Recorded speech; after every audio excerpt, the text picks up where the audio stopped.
सातारा लोणंद राज्य महामार्गावर आज भीषण अपघात घडला आहे। पुण्याच्या दिशेने जाणारा आयुष्यर ट्रक चालकाचे नियंत्रण सुटल्याने थेट कन्हेर डाव्या कालव्यात कोसळला। पाटकळ गावच्या हद्दीत ही घटना घडली। सुदैवाने या अपघातात कोणतीही जीवितहानी झालेली नाही। चालक आणि क्लीनर दोघेही सुरक्षित असून त्यांना किरकोळ दुखापत झाली आहे। जखमींवर उपचार सुरू आहे। दरम्यान कालव्यात पडलेला ट्रक बाहेर काढण्यासाठी क्रेनच्या साहाय्याने युद्ध पातळीवर मदत कार्य सुरू करण्यात आले। या दरम्यान काही वेळ कन्हेर आणि उरमडी धरणातून पाण्याचा विसर्ग तात्पुरता बंद करण्यात आला होता।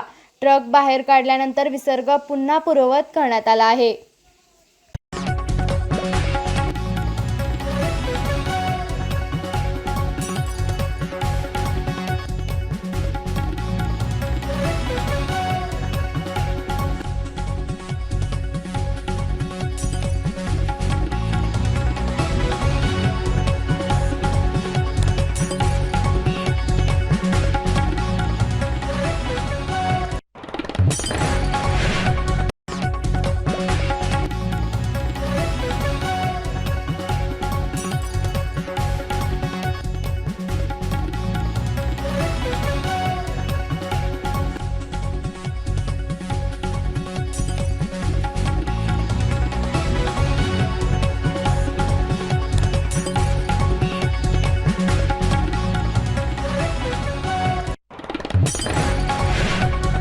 आपल्या तालुक्यातील जिल्ह्यातील बातम्या सर्वप्रथम पाहण्यासाठी आजच सातारा न्यूजला YouTube चॅनलवर सबस्क्राइब करा, लाईक करा, शेअर करा आणि बेल आयकॉन प्रेस करायला विसरू नका।